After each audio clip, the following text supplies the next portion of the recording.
Bonjour à tous, c'est Prophet Geek, je suis très heureux de vous retrouver pour une nouvelle vidéo. Au début du mois, je suis passé au Geek Festival à Carpentras, donc une convention qui a sa 5 ou 6e édition, donc bien implantée au niveau de Carpentras. J'en ai profité pour acheter ce magnifique chevalier Pégase Seiya chez un ami, Milo Edenhart. Je vais vous mettre le lien de son Insta dans la description. Alors moi j'adore, hein, franchement.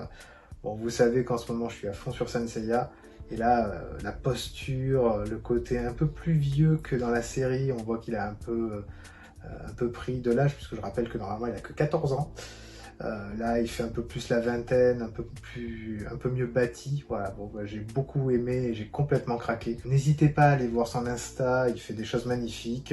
S'il y a quelque chose qui vous plaît, n'hésitez pas à le contacter, il se fera un plaisir de vous l'envoyer. Bon, l'heure est grave, je vais vous présenter les achats du mois de septembre et encore une fois, je suis faible, j'ai énormément craqué, c'est la faute d'un éditeur, on va en parler, et à cause de lui, je me retrouve fiché Banque de France. Là, avec tout ce que j'ai dépensé, là, c'est la banqueroute, bientôt la prison, parce que voilà, trop de dépenses, je peux plus recouvrer les dettes. J'appelle à la barre l'accusé, Bliss Edition, qui m'a encore fait craquer, puisque bon, bah, j'ai reçu le financement participatif pour Quantum et Woody, la dernière série en date. Donc c'est une belle intégrale où il n'y a qu'un seul numéro. Alors bon, j'ai pris la couverture classique que je trouvais plus jolie que la collector. Bon, je suis content de l'avoir reçue. Bon, donc apparemment c'est le duo comique de l'univers Valiant. Donc on va voir un petit peu ce que ça donne. Alors apparemment il y a un trip avec une chèvre. J'ai posté sur mon Insta une chèvre qui tirait des rayons laser. Apparemment c'est celle-là. Me demandez pas comment elle est arrivée là, je n'en sais rien. Je vous l'expliquerai peut-être bientôt, je sais pas, c'est juste dingue. Comment ils sont arrivés à faire un mélange entre une chèvre et Superman, je sais pas quoi dire. Sinon, petite remarque pas positive, on m'a fait remarquer sur les réseaux que en fait le dos était extrêmement fin par rapport au reste de la collection, et que bah, du coup avec le poids ça pouvait un peu s'affaisser, donc j'espère que ça va pas être le cas sur mon numéro. Sinon je serais un peu dégoûté, je vous avoue. Dans le financement j'ai pris tout ce qu'il y avait sur Quantum Woody, donc la première série en 3 numéros, donc bon voilà, il y avait même le prix de lancement à 10 €, ils ont laissé le patch. Je pense qu'ils ont profité pour solder un peu l'ensemble. Le tome numéro 2, le dernier tome de la première série, Quantum Woody Must Die. Donc un one-shot dont je ne sais pas trop pour l'instant, mais je vous en parle très bientôt. Et Quantum et Woody qui apparaissent dans The Delinquent avec Archer et Armstrong. Je pense que ce quatuor peut aller très loin. Du peu que j'ai découvert sur Archer et Armstrong, je pense que ça peut donner quelque chose de dingue. Qui dit financement chez Bliss dit contrepartie, donc on a le traditionnel marque-page, donc bon bah là c'est la chèvre, hein. On a également là les deux personnages qui se disputent, apparemment c'est récurrent. Bon bah après je sais que certains n'ont pas kiffé le côté chèvre, mon ami Nico de chez Puppet Comics n'était pas très content apparemment. Un petit autocollant, je trouve que le dessin est assez sympa, après j'ai du mal à interpréter du coup le message parce qu'il doit y avoir sûrement des références au récit, et comme je ne l'ai pas encore lu, je peux pas comprendre. Et un print. Alors je vous avoue que bon, le print, le papier est toujours de qualité, par contre le dessin je le trouve pas joli du tout. Franchement, c'est pas ouf. Le dessin est très simpliste, je trouve, que ce soit au niveau du dessin, des couleurs. Je suis un peu déçu, c'est dommage d'avoir sorti ce dessin-là. Je sais pas qui l'a fait, mais bon voilà, je suis pas fan des masses. Beaucoup ont reproché qu'il n'y ait pas de petites magnettes à mettre sur le frigo. C'est vrai qu'on aime bien les avoir pour compléter la collection. J'aurais bien aimé en avoir un aussi. Bon, ils l'ont pas fait, bon, je vais pas en faire toute une histoire. Je sais que plusieurs personnes étaient un peu dégoûtées d'ailleurs. Bon, on en aura d'autres, hein, vous inquiétez pas. Là, il y a Shadowman tome 2, il y a Exomanoir, voilà, il y en a plein d'occasions d'en avoir. J'espère que Bliss en mettra un peu plus dans les prochaines contreparties, ça sera cool. Toujours chez Bliss, pour compléter le cycle d'Epsiotic que j'ai amorcé avec l'achat de Imperium et de Vie et Mort de Toyo Harada, que je vous avais montré dans une précédente vidéo, j'ai pris l'intégrale de Harbinger. je suis content de l'avoir pris puisque il y a des liens avec une intégrale que j'ai lue ce mois-ci. Je vous en parle dans la prochaine vidéo. Donc Harbinger apparemment, ce sont les psiotiques, donc des êtres comme ceux que vous voyez là sur la couverture, qui ont des pouvoirs, que ce soit de la télékinésie, pouvoir de voler, maîtriser le feu, bref, tous les pouvoirs que peuvent avoir différents super-héros ou super-vilains sont qualifiés de psiotiques. Donc je suis curieux de voir un petit peu l'histoire. Il paraît que ce run-là, Harbinger, Imperium et Vie et Mort de Toyo Harada sont juste très très bien. Donc ce sera une prochaine lecture, je pense dans pas très longtemps. Après, c'est un gros pavé, hein. Il y a quand même 800 à 900 pages. Ça prend un peu de temps à lire, mais c'est toujours génial et je vous le débrief bientôt, ne vous inquiétez pas. Mon dernier achat chez Bliss qui a fini de détruire mon compte en banque, je suis content de l'avoir trouvé en occasion, je vous avoue, le vendeur m'a fait un petit prix assez cool. C'est un personnage que je voulais découvrir puisque apparemment ça se passe dans le futur et il y aurait un lien avec Bloodshot. C'est Rei. Je ne sais pas si on dit Rei ou Rai, mais voilà, donc ça se passe au Néo-Japon en 4001 après Jésus-Christ. Et il y a des samouraïs cybernétiques qui se battent. Bon, il a un soleil rouge sur la poitrine, ça fait très penser à Bloodshot avec son rang rouge. Je pense qu'il y a un lien, il y avait déjà un lien apparemment dans Book of Death, mais je ne vais pas en dire plus. Alors ça c'est la toute première série en 2 tomes qui était sortie sur Rei. Il y en a eu une autre et le personnage revient également dans Fallen World. C'est 2 tomes que je n'ai pas, que je prendrai sûrement à l'avenir.